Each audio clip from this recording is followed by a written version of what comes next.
We'll get started. Let's start with, can you give me your full name, your date of birth, and where you were born? Okay, my name is Margaret Yara Self, Rex Self, and May 29th, 47, and I was born in Sao Paulo, Brazil. When my dad was mission president when I was born, and I'd like to tell you about his mission down there. He was a missionary in Brazil in 1935. He spoke German on that mission because he went to the German colonies, and there was German Book of Mormons already published. And so he spoke German mostly, but then he was called back after he got home, and then other things in his life, and he got married, and he was called back as a mission president, and that's when I was born. I had two older brothers at that time, and my father was 29, my mother was 28 when they were missionaries, and the war had just finished, so that was in 45 when World War II was done, and so that's when the missionaries really started coming in. So those elders had been soldiers in Germany and the Pacific Islands and all of those places, Africa, and then they came home and they still wanted to fulfill their missions, and so they left their families again, and all of the horrendous things that they had seen and heard, and came on mission, and they were very sweet young men, and who were 29 about that time also. And later in life, after my father passed away, those missionaries would all get together still when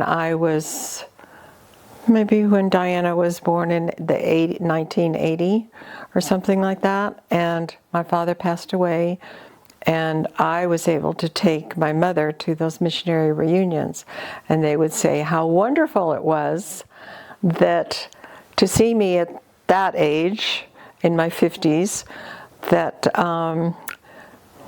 because they had been changing my diapers, and babysitting me and rocking me to sleep, all those wonderful elders. So that's the beginning of my life. That sounds incredible. Thank you for sharing that.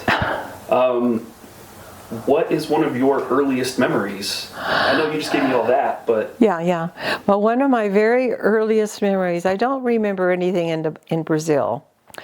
I was just very young when we left. But then he was hired again by the State Department, and we went to La Paz, Bolivia to live.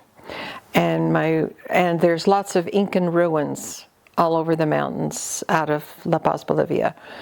And so we would go hiking and exploring through all of these Incan ruins, and it was cold up on those mountaintops, and so my mother could order things from Sears catalog to come through the pouch for us. And I had just received my snow pants, my brown snow pants that I could wear up in those mountains, and there was this big stone, beautifully cut rectangular stone, like 2 feet thick, and we would be sliding down that. And I slid down that slippery slide so much that I had holes in the bum of my pants. And I was so upset that I had just ruined my new brown pants. That's my first memory. I've heard you mention your siblings a couple times. Can you tell me who your siblings are and what their names were? Yeah. The oldest one was John Morgan Rex, and then Jeff Haycock Rex, and then I came in there, me, and then there's Judd Harold Rex and Jamie Bruce Rex, my two younger brothers. And they were all born No, they weren't all born in different countries. Jeff and John were born in the United States, but Jed and Jay were born in the next countries that we moved to. And it was wonderful. I had these two older brothers, and if they teased me or if they did anything wrong that I did not like, I would run to my mother and father, and they would get in trouble. And because I was the only girl, I was the princess. And I always had new clothes. They never had any new clothes. They had hand-me-downs all the time. And I had the new clothes, and I had my own bedroom all the time. And yeah, so it was a great life for me. Who were you closest with growing up? Which brother? John and Jeff were, older. Judd and Jay, mostly Jay, the youngest one, because I kind of watched over him as a big sister. On all of our camping trips, he would kind of wander off. I'd wander after him and make sure he got back to our camp. And I kind of took care of Jay, but Judd was a darling brother too. But John and Jeff were kind of older and had their own stuff going on. Living in all these different countries, I imagine you had to learn how to make friends with new people. Did you have a best friend in each one of these locations? I had two best friends. One was I remember a friend in Paraguay. I remember going to her house. She was a Paraguayan, and I remember going to her house. And but I wasn't really good friends with her. But when I got to Tripoli, Libya, then there was a girl named Penny, and her father was a doctor, and he would kind of watch over all of us. And she and I were very good friends, and go to the beach, the Mediterranean, and swim and back and forth to our houses. And at one time we lived in two different, we lived in houses in the same fenced-in yard in Libya.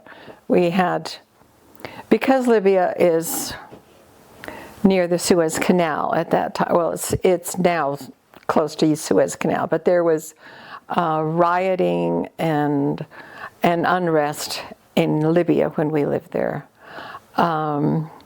So the American Embassy and the State Department had houses for us. Our first house was a fenced-in house, kind of on a V or a Y corner, and we had our own guard at night that watched over our property, and a dog.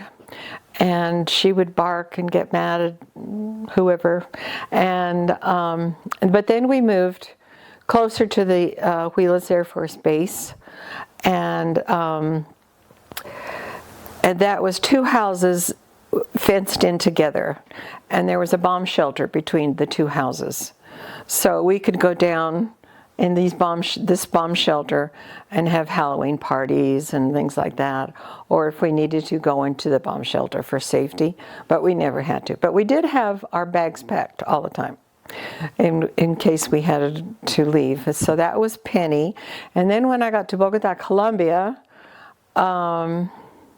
which was 3-4 moves later, I was in Bogota, Colombia for high school, and there was a Colombian girl named Inez Rochelle, and she became my best friend. And so that was it. But we did move. We stayed close to our parents. We were great friends with each other. We went on lots of camping trips and all over. So we stayed close with each other, so I really didn't need any other girlfriends except for the ones that I had. But yeah. Did you guys do anything rebellious? No. No? I can't remember doing anything rebellious. I was always perfect. I never got into trouble. No, I did get spanking one time. My brothers, on the other hand, they were kind of wild. My oldest brother John, he loved horses, and when we lived in Libya, he worked on a point for U.S. government teaching farm ranch for the Arabs and their horses and camels and everything else. And he came home one day and really scared me to death because he said one of the Arab men wanted to buy me, and he was really tempted because he offered a horse and a couple of camels and whatever else. And I thought, what? My brother's going to sell me for a horse? Anyway, that was the only rebellious thing that I can remember. Anyway, thank goodness those memories are gone. I'm going to follow another vein of questions, but I wanted to ask, did World War II have a lasting effect on your childhood? Was there anything... Well, I was born in 47, but the only lasting memory I have, as we left Tripoli, Libya, we got on a ship and went across the Mediterranean in our car, and we were going to camp all the way through Europe, back to England, and go through Switzerland and all those countries. And as we traveled through all those countries, I could see some of the buildings that were half crushed, and the piles of brick were gone, but the bullet holes were still in the outside of those walls. And I remember that. And then one time we were in a restaurant in, I think it was Italy, and we were always, everybody looked at us all the time because there were 5 children, American children. And so we went into this one restaurant, and people were looking at us, and my mother and father were just, be really good, behave, don't spill anything, all of those things. And it was a delicious Italian dinner. And we got up and we started walking across the street, and my parents turned around and saw that it was the restaurant of the socialist, anyway, it was a Nazi restaurant. And they were thinking, oh, we just ate in the Nazi restaurant. But the food was good, and, no problems there. Let's talk a little bit less about maybe the areas you were and focus on your family. Did your family have any traditions that you guys would grow up with? Maybe something that would go with you regardless of where you were, but something that you guys would do together? Well, it depended on the country. Whatever the country had to offer us, then that's what we did. Like in Bogota, Colombia, in high school, it was trout fishing, and my father joined a fishing club, and we would go up in the high Andes and fish for weeks. He'd rent a boat and a guide across to Lake Tota, and there was a little cabin there, so we fished in Colombia. And then in Paraguay, when we were in Paraguay, it wasn't so much fishing as it was driving through the jungles, and we lived on a quinta. Is that a quinta or a finca? Finca. Anyway, a little farm that he rented. And then he built that up so that we had bananas and oranges and all kinds of fruits and our own chickens, and so it was just kind of our little compound. So we just stayed really around there, except for we went to Iguazu Falls, and I remember the whirlpools going across the river in this little tiny boat, and I was worried about drowning in the whirlpools. On one of the road trips, I don't know where my father got or borrowed a Jeep, probably from the embassy, but we were in a Jeep, and we were driving through the jungles, maybe going to Iguazu Falls, but maybe not. Anyway, we turned a corner in this jungle, and there were like a million butterflies that just got up in the air, flew up in the air, and it was just this glorious butterfly area down in there. So, traditions, we later, I think, got tradition of eating oyster stew. But I don't think it was back in Bogota or Colombia or anything, because we had to get fresh oysters that we liked, and but we always ate together. We had different maids that took care of us, which was a tradition at that time. And the pouch came in. This isn't a tradition, but maybe it is. The pouch would come in. They would order, months in advance for Christmas, and the pouch would come in, and we'd go searching everywhere in the houses that we lived in for anything that was brand new. So maybe that was a tradition. I don't know. I can't really remember. Just being together. We were church members from, our families were pioneers. Back in the 47 is when Brigham Young came. So early pioneers. And but we never really talked about pioneers. We had church. There weren't any missionaries back in those days. All of those countries were not open yet, except for Brazil. But we always had church.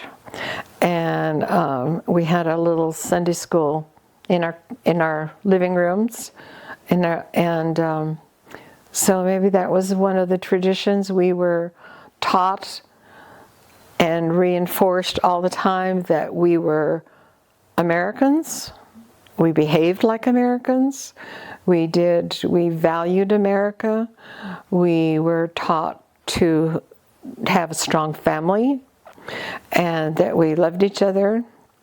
We were taught that we were children of our Father in heaven, and we belonged to the Church of Jesus Christ of Latter-day Saints. And maybe those were the four things that we were taught. It seems to me that there's one more thing that we taught. We were not going to be ugly Americans anywhere. All over Europe, South America, we were good, righteous family. That's awesome. That sounds wonderful. How did your family handle difficult times or difficult situations? I don't remember any difficult situations, except for one time in Libya. I caught my mother. I walked into the kitchen on the tile floor, and my mother was crying, and she was scrubbing the floor. And that's all I knew about that.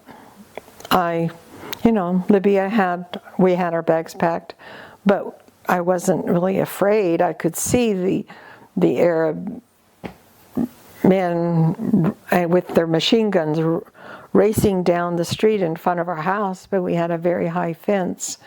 They were not mad at Americans. They were mad at the British. They were trying to get the Suez Canal back in their ownership instead of the British owning that. So they weren't after Americans. But we played hard. We played hard and studied hard. That was my father's thing. We play hard and study hard. So, yeah. Okay, I want to follow that, but I have one more question before we transition. Do you have a favorite food or dish that you remember from your childhood? I loved all the foods. Oh, come on. In Colombia, every time we would go out on a trip, our maid always had this beautiful, most delicious fresh fruit salad that we would eat every Sunday night. And that was one of my favorites. Brazil, after Wayne and I got married, he was a missionary in Brazil. My brother Jeff was a missionary in Brazil. We loved the food in Bogota, in Colombia, in Brazil, São Paulo, Brazil, when we lived there. But other than that, I really don't remember food very much, except for the fruit salad. Oh, I would go out on dates to eat strawberries and cream. That was a favorite in Colombia. So, not much. Okay, that's fair enough. What about now? Now, I love everything. I love everything. We just had Hawaiian haystacks Sunday, which were delicious. And always birthday cakes and everything, you know. Let's transition from childhood into like early teenage years. Sounds like you were a pretty good student. Was that the case? I don't remember being a good student. When I went to high school in Bogota, Colombia, it was I think it was run by the British. No, I think it was American, because there were American teachers that were down there teaching in that high school, Colegio Nueva Granada. And everybody was graduating and going off to Vassar, and it was just a real high school. And I said, I want to go to BYU, and they said, what? But I got into BYU, so I must have been semi-good student. But I couldn't really read very well for a long time. And I think I was transferring into English from Spanish, because when I first went to kindergarten, it was in Paraguay, Asunción, and I only went to Spanish. It was all Spanish because our maids were Spanish. My parents spoke English, so I spoke English, but there was a lot of Spanish.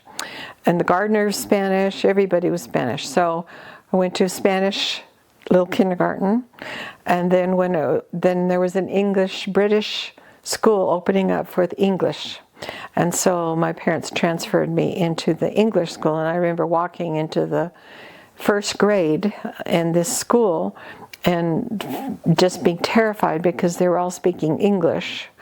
And I didn't pass first grade because I didn't speak English well enough. It was just all Spanish in my brain. And so I really didn't read very well for a long time. And I still kind of check myself with my reading abilities. But yeah, I like to study more now than I did in high school. Mm-hmm. But somehow I got into BYU. Did you have any exposure to anything K through 12 before going to BYU in America? No. No. I don't remember anything about K through. Oh, you're talking about kindergarten through. Sorry, yeah, kindergarten through. Oh, okay. Yes. After Libya, we went to Bethesda, Maryland, and for 2 years. And I went to an American school. By that time, I spoke really well English. And I went to 5th grade, I think it was. And I didn't, I made some friends, but I wasn't really very happy in Bethesda, Maryland, because, it just wasn't, it was just in America.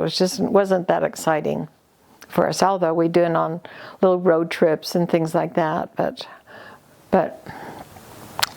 that's all I remember. And then BYU.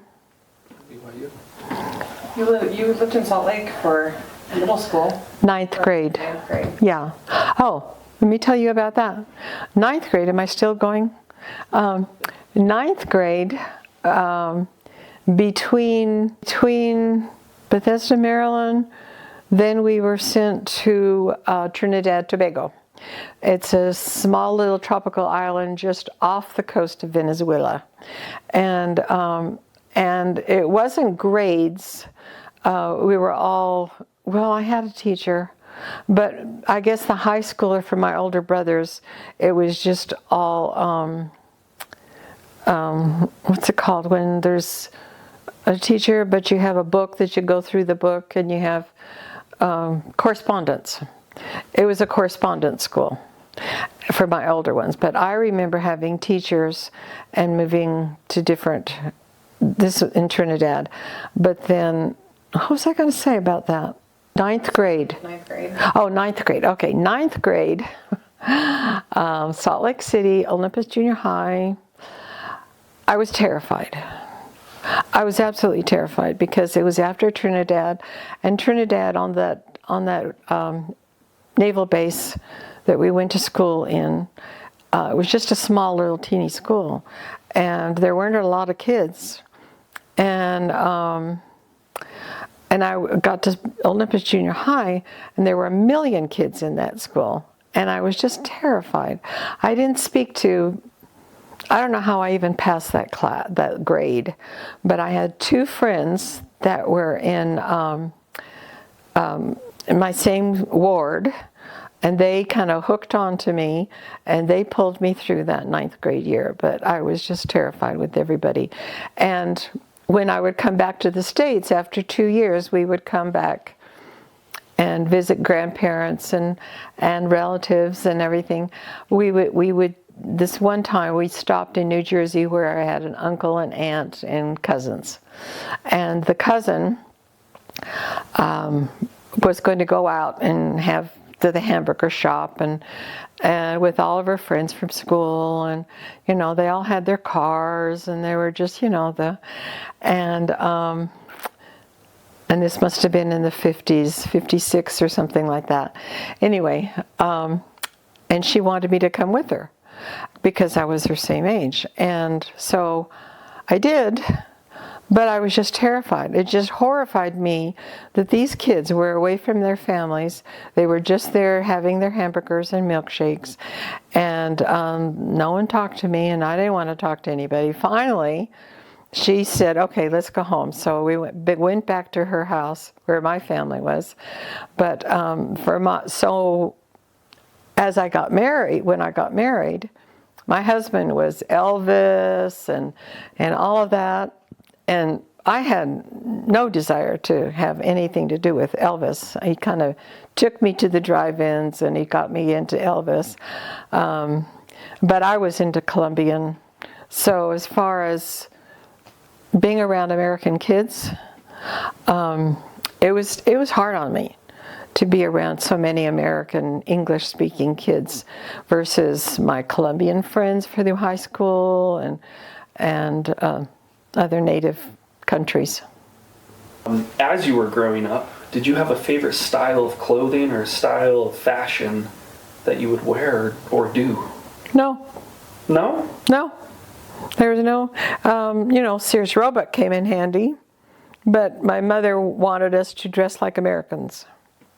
And so I wore dresses a lot. I remember by the Leaning Tower of Pisa, there's a cathedral, and then there's the Leaning Tower of Pisa right next door to each other. And that day I was wearing a dress, and I could not go in the cathedral because I was wearing a dress. No.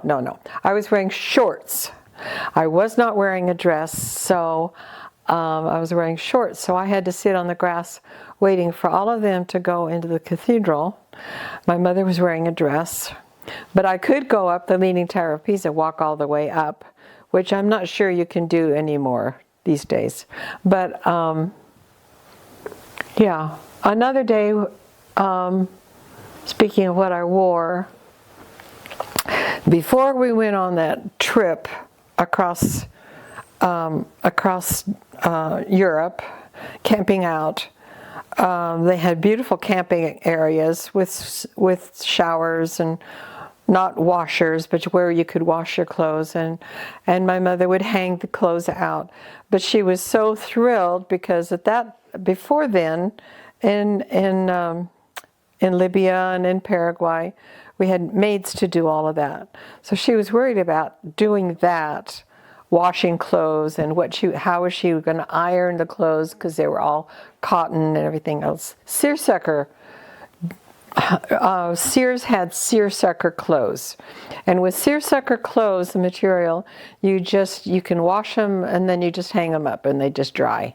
There aren't any wrinkles. So I remember her being so thrilled that even my father had a seersucker suit, and I remember it so tacky and horrible, but he wore that suit even into the embassies through the different countries we had to stop in, and in Paris, and he wore the suit, and I was wearing a seersucker dress.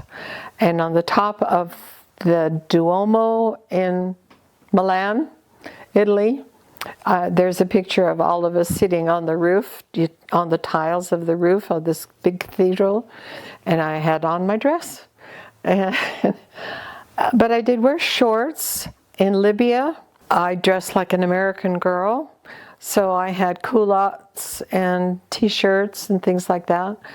There are a couple of pictures of me in Libya that I did not like because I had on these, I do not like now because they were big watermelon on my pants, my culottes, and I felt so different from the Libyan women that were all covered up in black and big robes and everything else. It was just, I didn't feel comfortable. Those are my favorite out of all pictures.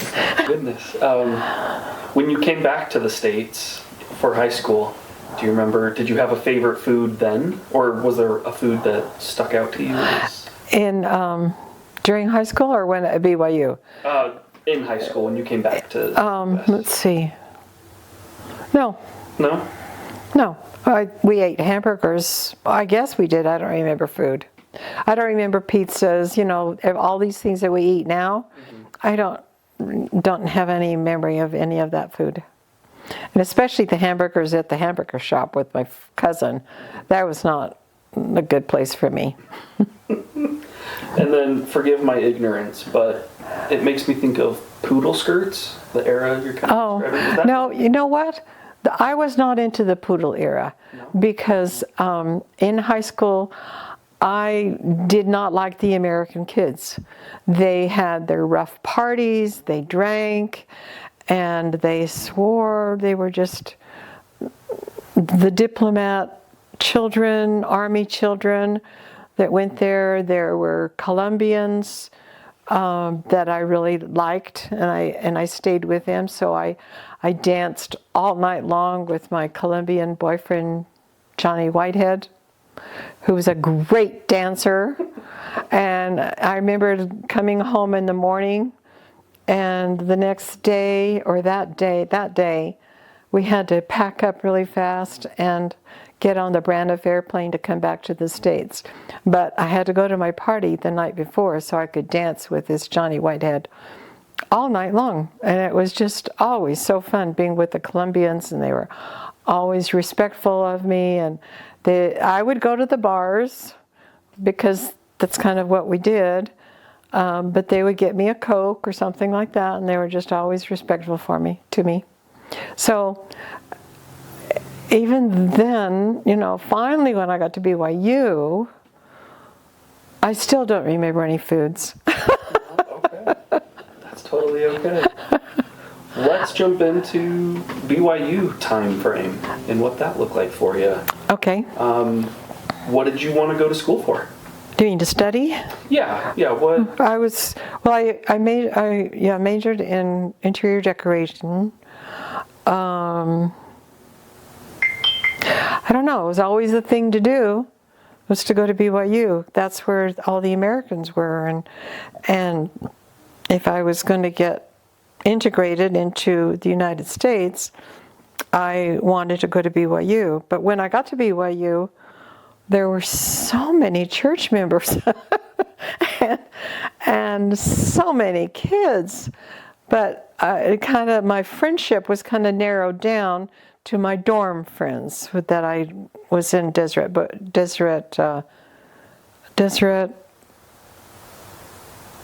building? I don't know.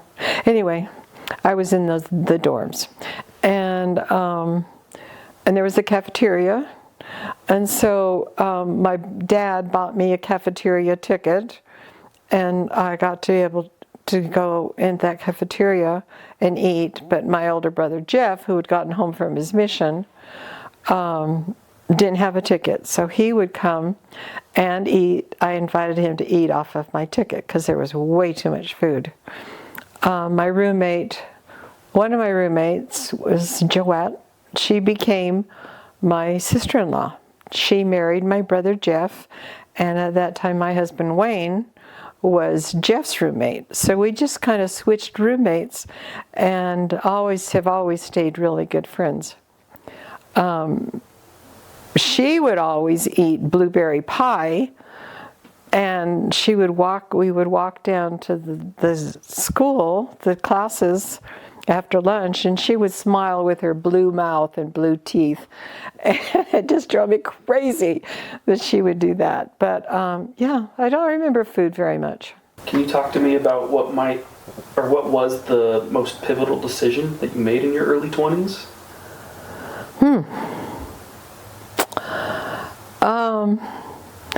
I made a very hard decision. My parents were in Lima, Peru at that time with my 2 younger brothers. I decided that I wanted to get married. So I did not really, I prayed about it, and I remember a voice saying no. But I didn't pay any attention. So I was married. And so that was and that only lasted 2 years. But I got 2 wonderful babies from that marriage who have been a joy in my life. And Wayne and I, all the girls on the dorm decided we were going to have a picnic and break up with our boyfriends. So my husband now was my boyfriend then, and I broke up with him, and it broke his heart. But I always knew that he was a great friend, and he was just wonderful for me. So after I got a divorce, and we met up again, I got off the airplane with my 2 babies in Phoenix, waiting for the passports to go down to La Paz, Bolivia, and live with my parents. I met up with Wayne in Arizona, and waiting for the passport, and that was a good decision. I was terrified of him because I just left a horrible marriage, and but that was a good decision. So those are my 20s, and then I had all these wonderful other 5 children. So those were wonderful decisions. And the 7th child, I always wanted 6. So Diana's my 6th. But then I knew I was going to have another child. So those are my wonderful decisions of having all my children and being able to stay home and take care of them and learn from them and be with them. And you went to Phoenix because your brother and Aunt Joette lived in Phoenix. Jeff and Joette lived in You went to Phoenix. go see them, and Dad also lived there with them. Yes. Jeff and Wayne, because they were friends from their mission, they lived there. So I lived with them for a couple of months waiting for our passports to come. And so there were 2 babies, their 2 babies, my 2 babies, and we all lived and had a great time. We'd put our little babies we didn't have any money. They didn't have any money. They were going to Thunderbird Graduate School, and Joette and I didn't have any money. So we would just get our kitchen pots out of the kitchen and fill it full of water. And then we'd take our baby diapers and everything off of them and just plop them in this water and splash on them. And they were nice and cool because it was hot in Phoenix. But the reason I went to Phoenix is it was not a good marriage. I've already said that. I kind of needed to go in hiding. And so Phoenix, they did not have a phone. There was no way to contact them, so I was really in hiding when I went to, and I got off the airplane, and my brother Jeff met me at the airplane and took me right over to see Wayne at his apartment. And I thought, of all the nerve, I'm not doing that. But anyway, then eventually our passports came and we were able to fly off to Bolivia. So that was the 2nd time I'd lived in Bolivia by that time.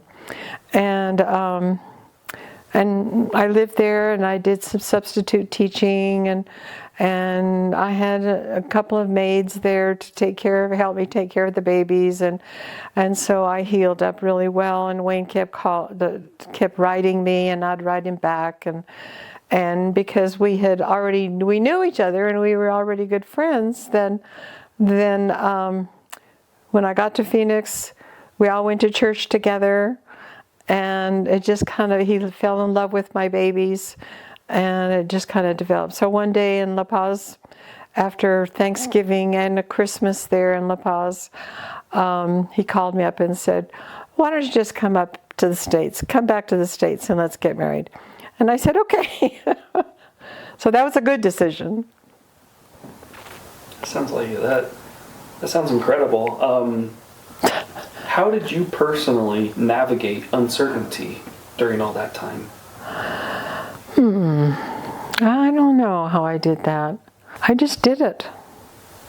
I just knew what I needed to do, and I just did it. My earlier life had taught me that there was a lot of things that I didn't know were coming in the future, moving from country to country, a new climate, a new friends, new location, new houses, new addresses, new currency, new everything every 2 years. And there wasn't I just knew how to just carry on. Did what you have to do. Did what I had to do. That's what I kept telling my kids. Do what you have to do. Do what you have to do. Just do it, kids. But was Uncle Jeff and Aunt Joette a big part of helping you kind of get through that? Or your parents? They gave me security. Yeah. Yeah, and then all the time in La Paz, it was just a beautiful house that they were living in, and I had the maids, I had my mother and father, and there was a big Mormon community there from Utah State. People from Utah State University, right? Down there helping the Bolivians through foreign aid. And so there was a big community there. There were some Bolivian church members there. I didn't know Spanish by that time. But yeah, we just kind of rolled along and did what I had to do. Let's talk about becoming a parent, becoming a mother. How did your perspective on life change with your firstborn and then subsequent babies? You have some hard questions. You should have given me an outline first. I'm so sorry. Okay, how did I always wanted children. I always wanted 6 children, like I've said. And so I had my 2 first babies, Morgan and Theron. They were a year minus two days apart. After I had Morgan, I was ready to have my second baby. I just wanted them right after each other. And it was a good thing because then I wouldn't have had those 2. They always thought that they were Wayne's boys, and I told them when they were, 10, something like that, and then they thought I was lying to them. But I just always wanted to be a mother. And childbirth wasn't very hard for me. I hated pregnancy, but changing diapers and just taking care of my babies was just the joy of my life. That's always what I wanted to do. Where did you come up with Morgan and Theron's names? Morgan is a family name. Harold, my father was Harold Morgan Rex. So that was a given. Theron, I just like the name Theron. What about everybody else? Everybody else, Ethan. Oh, Ethan's name is from the Searchers. John Wayne was another one of Wayne's heroes. Matt, I wanted a religious name, so Matthew. And then McKay, McKay's President McKay. Diana is my mother's name, Diana Vivi. I didn't want to name her Vivi for my mother-in-law, who wasn't nice to me ever. I was not ever good for her, as her son. She didn't think I wasn't good enough for him. So we didn't have a good relationship. So I've tried really hard to be a good mother-in-law. And then Christina, I always loved the name Christina. And she's Christina Jeanette. So that was, did I get them all? Do you have a proudest moment of each of your children? Of each of my children? Oh, all the time. Oh. They're all perfect. I never had any problems with my children. The only problems I had was with Diana and McKay. They were very close. They were 18 months apart. And they always followed the dog Susie out and take their little walk. We lived on 5 acres, and all of our neighbors had 5 acres in South Carolina, and they always just kind of took off into the woods with following Susie. And then Susie would see that, like, one time it was raining, and so they took the umbrella, and the umbrella got stuck between 2 trees. And so Susie was just barking and barking because they were in trouble, and that's how I could find them, is from Susie. And another time they went down by Jack's Pond, and I kept walking all over every place trying to find my Diane and McKay. And I heard Susie barking, and I went down there. She was barking away from the pond at a snake in the grass when I got there. And McKay and Diana were down by the pond, so I got there in time. So Susie saved them. Another time they had, the back of our property just kind of went down into a 2-packlet stream, and so it was kind of downhill, and I found them stuck, these 2 little heads coming out from underneath this tree that had fallen down, and these 2 little faces, and that's the way I found them. But Susie wasn't involved in that rescue. It was just the other rescues that, and then Diana and McKay, we had been my husband Wayne was making commercials. He was in advertising, and he was making commercials in California for like a Hardee's group and hamburgers, and so he was gone. So I thought, well, I got to keep busy. I've got to have a project. After when Wayne leaves, I need a project to. So we started canning peaches, and the floor was all sticky in our house.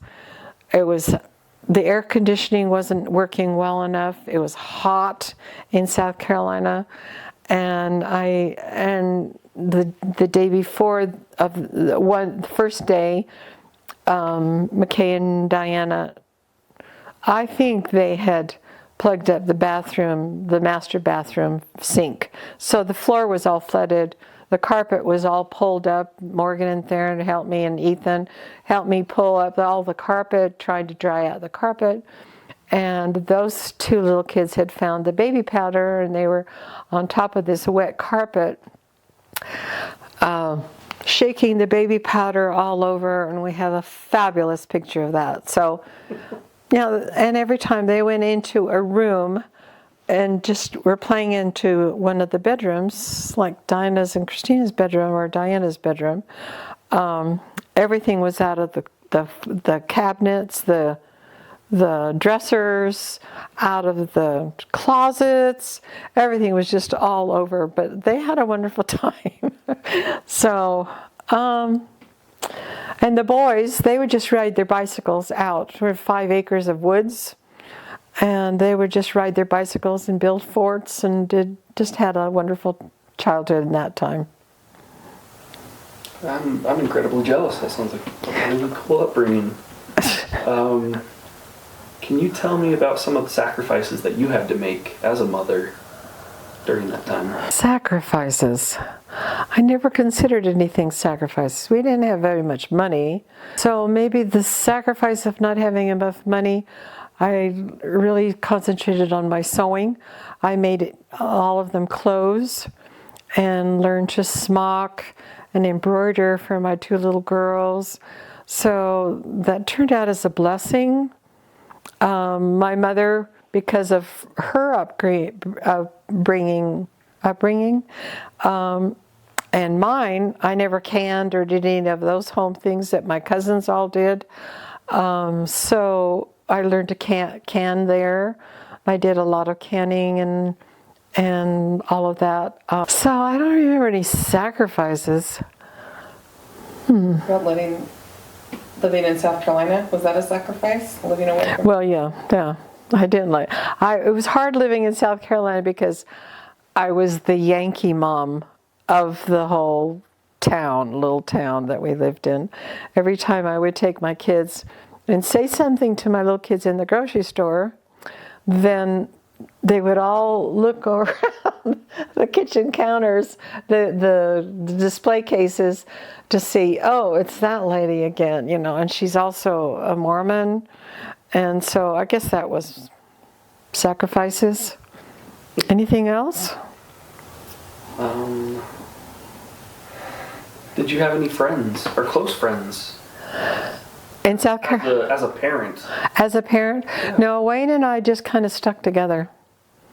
We didn't really have a lot of outside friends. We were just busy with our own kids and family. Wayne's parents lived close by. Wayne had a sister, but I really didn't get along with any of them. Later, after mother-in-law had passed away, then Jeanette came out and lived with us, and here in Brookstone in another condo. She had cancer, and she came out to the Huntsman cancer, and she lived with us for maybe a month and a half or something. And she said, well, my mother didn't treat you very well, did she? And I said, no, she didn't. And she said that she was sorry that I had been treated that way. I wasn't South Carolinian. I don't know what I was. I had baggage maybe. I had 2 babies when we got married, and I don't know. Is there a moment where you felt the most joy that you can recall from this time period? I think my most joyful time was when Wayne and I were married in the Mesa Temple for time, and very in love. And then, a joyful time when I had babies, and I loved being a mother. And then we were sealed in the Provo Temple. I think maybe those were my most joyful of all times. Right where I am right now. This is my most favorite place. I loved, and I don't have very many memories besides my brown pants in Bolivia, but Paraguay, I really did love. We lived on that farm. We had a couple of horses. I would ride Silver, this old white horse, down with big cans of to get the milk from the milkman, the German milkman down the road. I had freedom to run around on our farm. There was a banana orchard. Banana leaves are long, and I would just tear. I'd play house down inside there, and I would tear different sizes of leaves, pieces of the leaves, the banana leaves, for different amounts of money, and I had this whole thing going on down there. But a really fun thing, which is a very weird thing, that my older brothers and I would do, would go to every Saturday morning, the neighbors up beyond the orchards, across the pasture where the horses would be grazing. They killed pigs every morning. They were a little butcher shop over there. So we would sit there on our side of the fence watching as they killed the pigs and, slaughtered them and everything else. That was their Saturday morning routine. Go out and watch the pigs. And I don't know if we ever bought any pigs from there, any meat from there. But that was our thing for Saturday morning. And what was even the question? I can't remember what the question was. How about, where was your favorite place to raise kids? Oh, to raise kids. This is kind of a different, Yeah, you did. Okay.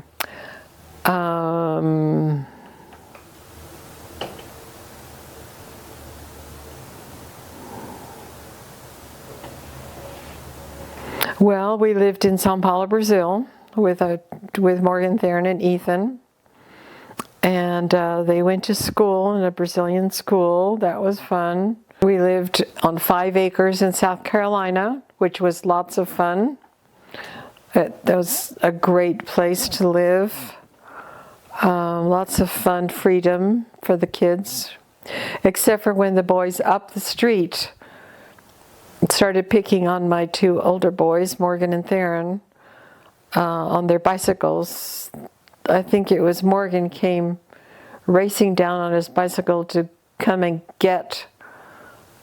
rescue Theron from those boys up the street. So I think that was the only hardship. I guess Park City was the most fun place because everybody skied. The schools were great. I drove a school bus. It was just a really fun time. I guess Park City was our favorite Jeremy Ranch. Let's say you could go back to any time, or to a specific time in this era, or in this time. I'm going to rephrase this question because this is just butchered. You can go back to a day or a memory from this era of raising your kids, and then you'll come back to today. What era or what day would you like to go and revisit, maybe for the day or for a couple days? I don't know. There were such wonderful times because the back part of Jeremy Ranch at that time was owned by the Jeremy Ranch, and so we would camp out back there when the water was low in the spring before it started thawing. There were fish that we could McKay just picked them up out of the stream and brought them trouts home, and I don't know. I think, yeah, there were some accidents, but I think Jeremy Ranch was the best place. Your best day of your life was when Diana was born? It was. It actually probably was. Because after 5 boys, I finally had my Diana. And my brother in South Carolina. And my brother sent a telegram in those days, saying, "You actually had a girl?" And yeah, I was so thrilled. And I dressed her in pink for the first 2 years of her life. And now she doesn't like pink at all, but she wears pink fingernail polish. She had those little black patent leather Mary Jane shoes, white tights. She would be outside with McKay playing, not in the trees, but just in their backyard in her little pink clothes. Yeah. And luckily she got another daughter for me. Yeah. I was going to have my 2 girls. Yeah. What lesson did you learn later in life that you would have wished you would have known earlier in your life? I don't know. I go by day. Yeah. I'm not go back and think it over again. Except for, if I do that occasionally just to improve myself. Well, I did that yesterday, so I said that or to somebody or something. I'm not going to do that anymore. I'm going to do this way instead. But I don't go back. My early life with Morgan and Theron as babies, it was extremely hard time of my life, probably the hardest time of my life. So follow inspiration. When you get the inspiration, you follow the inspiration to make good decisions. Outside of being a mother, did you have any dreams or aspirations for your life? No, No? no, no. Just mother? I just wanted to be a mother. That was my main goal. I wanted to have a good family and be a mother. And now I'm a mother, grandmother, and great-grandmother. How good can that be? That's the best. It's one of my passwords. What's your favorite password? I'm motherhood. That's my favorite thing. You can't say that, Mom. I know, but there's so many passwords. There's so many passwords in there. We're going to talk a little bit about the reflections of today, thinking about the past. I thought that's what we were doing. It is. I'm just giving you context. How is today's society different from when you were younger?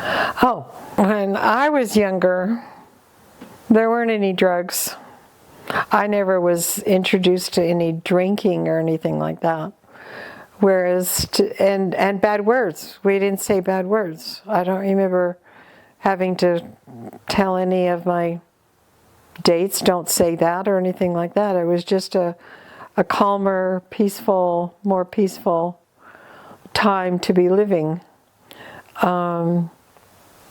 We didn't compare ourselves to other people, whereas we do that a lot now on our internet and FaceTime and all of these things that we have on our phones. We compare, and I think that's very hard on childhood and adults. I don't try not to compare at all. Any of my children, any of their friends, I probably did compare. But yeah, it's harder now. It's much harder now. For you, how has the definition of happiness changed over your life? I've always been happy, except for that one period of my life. Definition is we never were really entertained. Now you have to be entertained. Kids have to be entertained for them to be happy. We just made our own toys, and I had a Jenny doll that I played with across Europe, and we just had our own things. And I was just it was always happy for me as my childhood. If you could have a conversation with somebody from your past, who would it be? And what would you want to talk about? Okay. My grandmother, Margaret Hatch Haycock, lived in Salt Lake in a little apartment right on the corner of where the conference center is, where the big wide sidewalk is. There used to be an apartment building there. It was called the Royal Arms Apartment. That's where my grandmother lived. And she was always sweet whenever we would come back from whatever country we were living in. There was always an empty apartment upstairs that we could all sleep in. We had the measles there. Toothbrush fell into the toilet. She actually reached down and got it out of the toilet, which horrified me at the time. But in her older age, she was taken to New Jersey and lived, because we were out of the country, and she lived with that family that was in New Jersey, her son. And she had terrible arthritis. Her knees were really large from arthritis. Her fingers were all crooked. She had a hard childhood because she was Relief Society president for 40 years in Panguitch, Utah, and in Salt Lake. So all of that time period, she was Relief Society president. She taught the people how to live through the Depression for her ward. And anyway, she was really a wonderful person. But when she got older, she lived in their upstairs apartment in New Jersey, upstairs room. of their house in New Jersey, and I don't remember air conditioning. And there's probably a fan there, but I don't remember anything like that. But I remember going up, and she was also a genealogist. She has I think it's the Hatch family or Haycock, one of those two, all the way back to the year 0009. Emperors, Roman emperors, and all of that. So she did all of that through mail, letters. She hardly had any education. She was taken out of school a number of times in her childhood because she had very bad eyesight. But she was the oldest of her family of 8 or 9 children. And so she worked really hard. She went on a couple of missions with her husband, Grandpa Albert.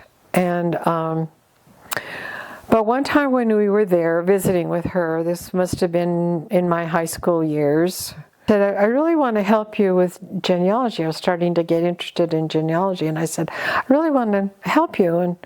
And she said, oh, great, go get a pencil and paper. And I thought, oh, well, I don't want to do that right now. And I never went back in to talk to her. My poor grandma.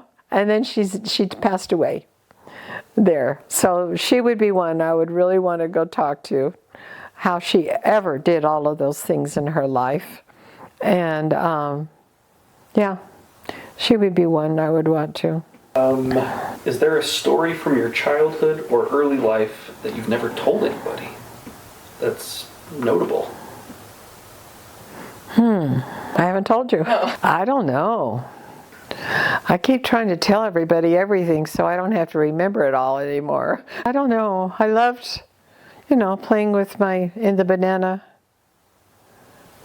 Oh, wait. The banana orchard. There was, my mother, because she was embassy, so she had tea parties. And in Bogota, Colombia, Bogota, Colombia, they had a lot of parties. And in Paraguay, because of this farm that they lived on, there was, in the forest, there was a pasture and a forest. And one time they had a party for the embassy employees, and they had pigs. Maybe the pigs came from our neighbors. Pigs barbecuing. There were people, the beautiful Paraguayan women came and sang with their beautiful skirts and their lacy tops, and just absolutely gorgeous. And this is when I was 4, 5, maybe 5, 6, 7, and 8. And then we moved to Libya. But I remember this wonderful party that my mother and father had. And there were lots of people there. They brought tables from the embassy, and so there was outdoor tables in the woods, and all cleared up because our gardener cleaned everything up. And I just remembered the beautiful harps that they brought. Have I told you this? The beautiful harps that's the the Paraguayan music instrument is harps. And so they had harps there, and these beautiful Paraguayan women and singing beautiful songs. And it was just a fabulous, beautiful party that I remember so much. And I would love to go back to experience that again now, but everything changes. It's not the same anymore. Yeah, I feel that way. I feel that way about Honduras even. Yeah. Is there one thing that would surprise your kids or grandchildren? Well, probably going to bars. And I don't know. I used to go skiing. Have I told you that? Skiing. And the last time I went skiing was when Christina was 8. She was going up the lift with me. She and Diana were able to have skiing lessons from the Park City School District. Take them up every Friday afternoon with lessons and everything else. So they're great skiers. And then the last time I was up on the ski lift, I thought I was doing such a great job skiing and going fast and going through the trees and all of that fun stuff. And I was up on the ski lift and Christina says, "Mom, there's something wrong with your skiing today." And I said, "What? What could possibly be wrong? I'm doing such a great job." And she said, "You're going too slow." And I thought, oh, well, never mind. I guess I'm done skiing because I don't want to go any faster. Let's see. I'm getting towards the end Okay. of some of my questions, but I've got a couple more, but do you have Okay. any? What about telling the story of when you got ran over by a car?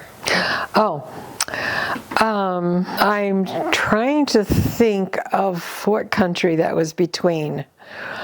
We were in Salt Lake, and that same grandmother and grandpa were living in a house Across from Liberty Park? across from Liberty Park. So I must have been maybe 3, maybe from Bolivia, La Paz, Bolivia to going to Paraguay. I don't think I had little younger brothers. Anyway, they were living in that house, and my mother was leaving me there to go meet up with my father in Maryland. He wanted to be an FBI agent, but he didn't make it into the FBI agent. Some people think that he was CIA, but We don't really know what he did. you never know. I don't know. Anyway, she was going to get on the train and go to Chicago, and then get on another train and go to Washington, D.C., where he was. And so she was rushing around trying to get her bags into the taxi.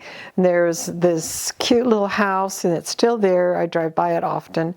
And then there was an alley, a gravel alley right next to it.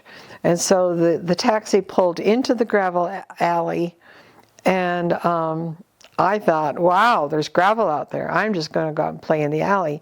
So I went out and sat down, and I was little. And so when it was time for my mother to get in the taxi, she didn't realize I was in front of the taxi, and the taxi came over, and I was just sitting up, and it hit me in the forehead and knocked me down, and just drove over me.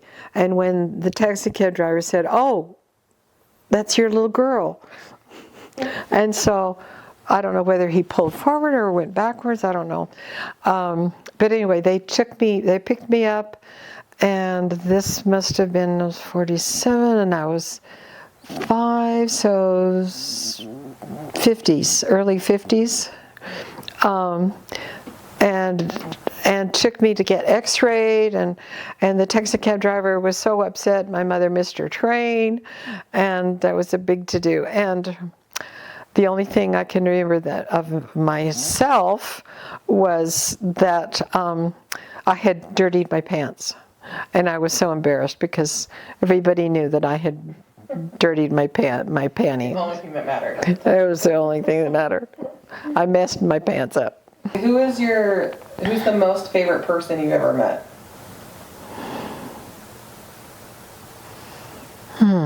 Most favorite? There are lots of different categories. That grandmother was really special to me. Somebody that wasn't related. Oh, that wasn't related?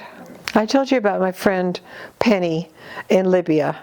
Her father was the doctor that took care of us. I do have a faint memory of the mother, but the father was I really enjoyed that man as a doctor. They're like prophets. Prophets, we had President Spencer Kimball stayed in our house. I told you about that, right? Could you tell it again? Oh, I don't think we were filming. he came and stayed at our house. I remember him coming 2 times. The first was to dedicate the land to missionary work. Another time he came to Brazil when we were living, after we were married, and we had 3 boys. He came again, but he didn't stay at our house that time. But we did spend a lot of time with him. He wasn't a prophet. He was an apostle at that time. And he was very kind and jovial and just a really wonderful man.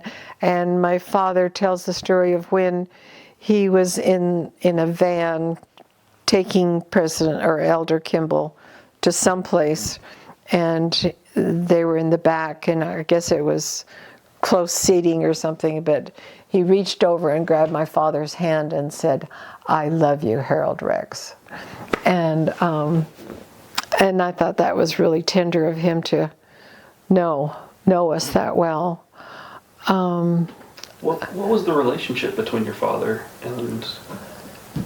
Well, because my father was in the embassy, he was able to was in the State Department. He was able to, and he had secretaries and he had clout. And so when the church authorities in Salt Lake were saying, well, let's open the land, Colombian land for missionary work, my father and his secretaries and all that were the ones that pushed the papers through for the church, through the government, to give the church permission to come in and preach the gospel into Colombia. So that was our connection with him. But they had a lot of, President Hinckley was at their house in Lima, their apartment in Lima, and stayed with them in Lima a number of times. We have a picture of President Hinckley in the background as my father speaking at a podium, and he in church. And my father was in the first stake presidency of Peru. And President Hinckley was there, and so they were really connected. And I have a funny story about a brother of mine. So when President Hinckley, Elder Hinckley at that time, was staying with my parents and my two younger brothers, Jed and Jay, it came Sunday night, and there was a fireside that they were all going to, and especially Elder Hinckley. And my brother Judd, who was the one younger than me, said, well, I'm not going to go to the fireside. I have a date. And Elder Hinckley said, you're not going to the fireside? What are you going to do? What's your date? And I can't remember what that part was, but Elder Hinckley said, well, call her up right now and ask her to come with us, because you're going to go to this fireside. And so he was kind of shocked, and he went to the phone and called the girl up and she said, oh, sure, I'll go to there. So they all went to the fireside. And then there's another time, there was something else my younger brother Jay, when they in Bogota, when we all went to the park, and before that, there were some church Colombian men, and I don't know if they were church men or what were they, missionaries from another country, maybe, I don't know. But anyway, there was a group of men, and of course President Kimball couldn't speak Spanish, so my younger brother Jay translated for him through all of the meetings, the prayer in the park, and the time before, when they were in the living room, sitting around, I guess, organizing everything. So because of Daddy's connection with the church and with the American Embassy and the State Department and everything, there were a lot of apostles coming through as they were organizing the church in the different countries. And in one of my mother's books, a diary that she handed down to us, she said that she felt like there was a precursor to the church with this State Department bringing money, foreign aid. Now foreign aid has a bad reputation, but at that time, I always thought it was a great way to help other countries. And it was an introduction to Americans. So she always thought it was just a precursor to the church, and an introduction to the Mormon church as a whole, and through the family and the embassy and Americans and all that. That's incredible. It's really cool. Where does your name come from? Oh, my name, Yara, comes from Yara. Comes from when I was born, all the church members were so excited that my parents were having a girl after 2 boys. And so the church members wanted me, well, they said that I needed, because I was born in Brazil, I needed a Brazilian name. Officially or unofficially, I don't know. But anyway, so they brought all the names to my parents and said, well, which one? And they chose Yara because they didn't think that it could be easily pronounced in the 2 languages, English and Portuguese or Spanish or whatever. And so they chose Yara. But it's the name of a legendary mermaid in Brazil. And she would swim to the top of the ocean by the fishing vessels, and the sailors would fall in love with her. The fishermen would fall in love with her, and they would dive in and she would swim away. So, maybe 5 years ago, I heard of a little community, a little fishing village up in the northern part of Brazil, that still would have their little festival for the Yara in the ocean and throw trinkets out into the ocean to protect the women, to protect their fishermen husbands and sons out in the ocean. So, but since then, I've been to Jerusalem and different places, and I've asked this is my name, Yara, and they say, oh, well, I think in Jerusalem they told me it was honeycomb in Hebrew. So I don't know. But originally my name was Yara, and I've met, there was one missionary who named his daughter Yara, and it's easy to pronounce Yara or Yara in the different languages. And so I don't hear a lot of Yaras, but I have heard of maybe 3 or 4 in my lifetime. How would you pronounce your name? Yara. You pronounce it Yara? Mm-hmm. Okay. Mm-hmm. And a granddaughter? And I have a granddaughter named Yara, and she came up and went to church with me a couple of Sundays ago, and I was able to take her into Relief Society and introduce, everybody knows my name, in church, in the ward, and I said, this is my granddaughter Yara, and they all turned around and said, oh. And I said, and she's going on a mission to to Argentina.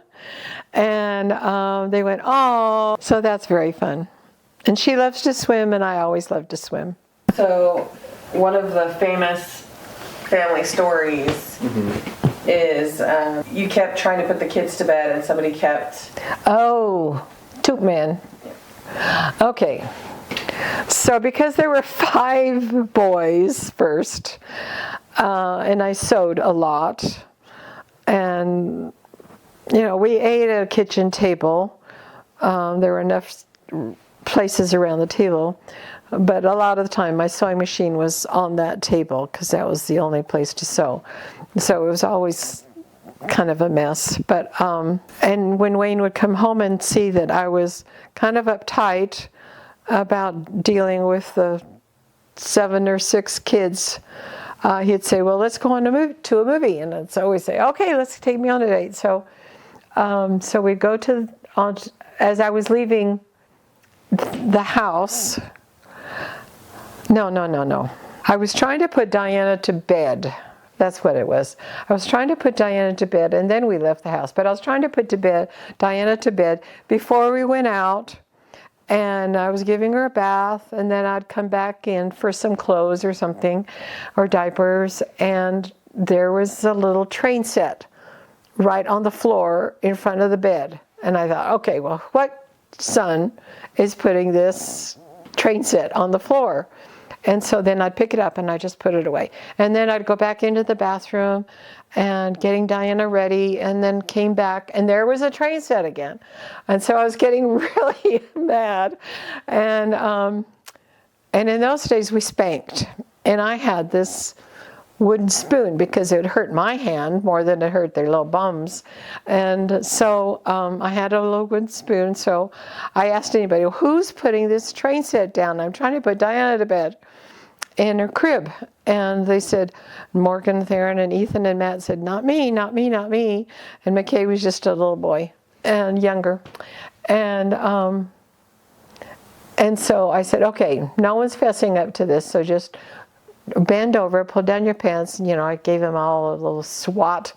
And as we walked out the kitchen door to get in the car, and Morgan and Theron were the babysitters, the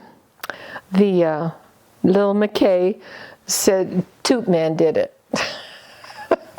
So I had given all those boys a spanking before I left because they were doing not good times for me. But anyway, Superman did it. And I'd made him a blue suit with a big S, red S, just like Superman's costume on TV. And so Superman did it. And so whenever there's something going on, Superman did it. It's the big story. That's so cute. I've got maybe one or two. Yeah. When you think about the word legacy, what do you want your legacy to be at the end of your journey? Okay, my legacy is to be strong church members, to know that there is a Jesus Christ and a Heavenly Father. I want my children to have strong families, to teach honesty and courtesy and kind of the basic things that I was raised with Americans, be proud of America, and be strong church members, and be kind and good and responsible adults and family members, and understand the heritage that they have from all of their pioneer ancestors, and how important it is to realize family history and the strong teachings that we've had in our past handed down to all of us now. Okay, and the last question I'll ask is, let's say today's it. At the end of the day, That's it. what is the last message you want to share with your family outside of the legacy portion? But if you could tell them one more thing, the last thing. What would it be? That would be that how much I love them and how very proud I am of all of the ones I know now. There'll be many more in the future, I know. There's only 27 of them now. But I'm proud of all of the accomplishments and the sports and the scholastic and the musicals and all the fun things that I get to go see them. But I'm very proud and thankful that I was the mother that started all of this and for my heritage, and how much I love them each and hope that they will stay true to their heritage. That's incredible.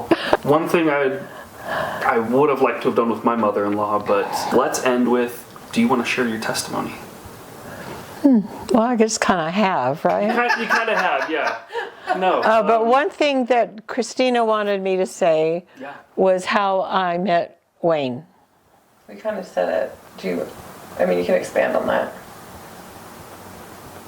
Did you just meet him through Jeff? Well, Jeff, went to Phoenix. No, Jeff introduced me at the BYU KTBYU station, radio station, I think it was. Anyway, but he introduced me as Marion, my cousin. And I don't know why he did that, because he knows my name. But then Wayne and I started dating, and we became really good friends. And Wayne was brokenhearted, and I was just off in La La Land by that time. And he said that he opened up the scriptures, and he was just looking through the scriptures, and then this sentence stuck out at him as now's not the time. And so when I finally grew up and knew what a good decision was going to be, then I was accepting him. But my problem at that time was that I wanted a really tall husband. As immature as that is, I wanted a tall husband, and I did get a tall husband the first time, but it wasn't the right one. And so, so when I went down to Phoenix, like I've said, and stayed there, he took me out on a date. Jeff and Joette took care of my babies, and I went on a date eventually when I started warming up to him through church activities and best friend there. I mean, Jeff and Wayne were best friends, so he was there, and all around. He took me on a date. I've never said this to anybody. He took me on a date, and we went to some concert, and it was the Carpenters, and they sang the song, can't remember the song. It was the beginning of time, we've only just begun. I got it, finally. We've only just begun. And we were in the outdoor theater, and I looked over at Wayne's arm, and I fell in love with his arm. And it was kind of the beginning of the whole thing. And he was the love of my life. I haven't found anybody since he passed away. And he always took care of me. He's still taking care of me. At times I feel him in the bed with me, warming my back, and I feel like he's still watching out. How long were you married? We were married 43 years. I always wanted to get to at least 50, but no, that didn't work out. And he had heart problems. I knew he had heart problems. He had quadruple bypass surgery for his heart, and so I knew his heart wasn't good. And whenever he would go in to get cardiac checkup, one time they said, well, you can't go home. We're taking you right straight to the hospital and put in a stent even after that. So, and so there for a number of years, I would say, asked Heavenly Father is this the year that I'm going to lose him?